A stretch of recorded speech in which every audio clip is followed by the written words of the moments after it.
He said, there are a lot of people out there who are giving you a story.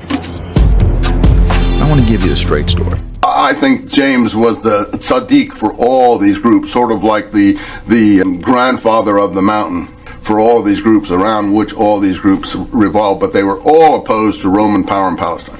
That's why they were all liquidated. Josephus doesn't use the term right away. He calls it the fourth movement in his work. Well, these are very specialized questions, but by the time of the takeover of the temple, he's calling one group among them Zealots. The actual group, probably the James group, because this is the group that actually killed the high priest that is responsible for the death of James. And you see in a sequentiality there, like-minded groups have like enemies. The group that occupied the center part of the temple under Eleazar in the 60s, Josephus starts to call Zealots. The movement we have here is really the better name for it than Essene or even Zealot is the Messianic movement in Palestine.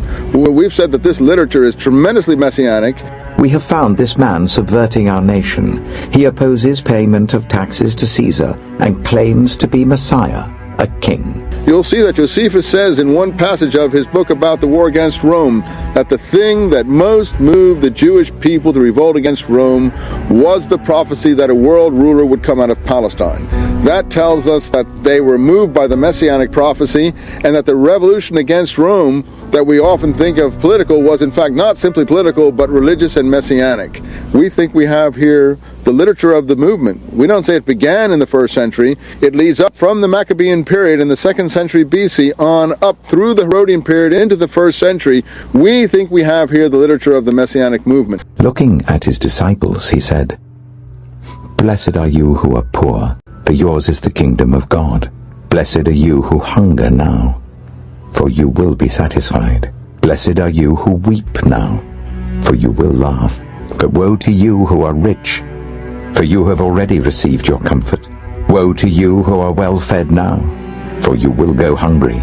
Woe to you who laugh now, for you will mourn and weep. The Spirit of the Lord is on me, because he has anointed me to proclaim good news to the poor.